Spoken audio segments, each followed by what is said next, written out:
আসসালামু আলাইকুম। আপনার বাজেট কি খুবই কম? ১০,০০০ টাকার আশেপাশে? সো ভিডিওটি আপনার জন্য। আজকে আমরা যে মডেলটা নিয়ে কথা বলবো এটা হচ্ছে Fujitsu Lightbook 13 জাপানিজ ল্যাপটপ। এই ল্যাপটপটা জাপানে তৈরি হয়, মেড ইন জাপান একটি ল্যাপটপ।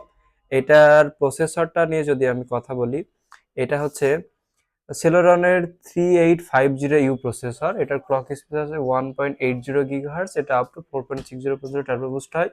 2 কোরের প্রসেসর, 2 থ্রেড, 2 MB ক্যাশ। এটাতে র্যাম হিসেবে DDR4 এর সিঙ্গেল স্লটে 4 GB র্যাম ইউজ করা হয়েছে। এটা চাইলে আপনি আপডেট করতে পারবেন। আর এটাতে 32 GB SSD ইউজ করা হয়েছে। এটাও চাইলে আপনি আপডেট করতে পারবেন। র্যাম SSD আপডেট করা যায় এটাতে। এতে ওয়াইফাই ডুয়েল ব্যান্ড পাচ্ছেন এবং 1.9 GB মানে 2 GB একটা শেয়ার জিপিইউ পাচ্ছেন।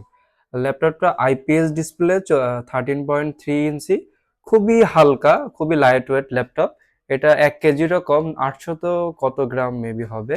এটা হচ্ছে অরিজিনাল জাপানি, মেড ইন জাপান একটা ল্যাপটপ। সো যারা চাচ্ছেন একটু টুকটাক কাজ করবেন, টুকটাক ব্রাউজিং করবেন, ভিডিও দেখবেন, খুবই লাইট কাজ করবেন, ১০,০০০ টাকার আশেপাশে, তারা চাইলে এই প্রোডাক্টটা পারচেস করতে পারেন। এটা যারা গ্যাজেট ফেয়ারে খুবই কমে আপনার ১০,৫০০ টাকায় অ্যাভেলেবেল হয়ে গেছে। তো যাদের লাগবে যারা গ্যাজেট ফেয়ারে যোগাযোগ করুন। ধন্যবাদ সবাইকে।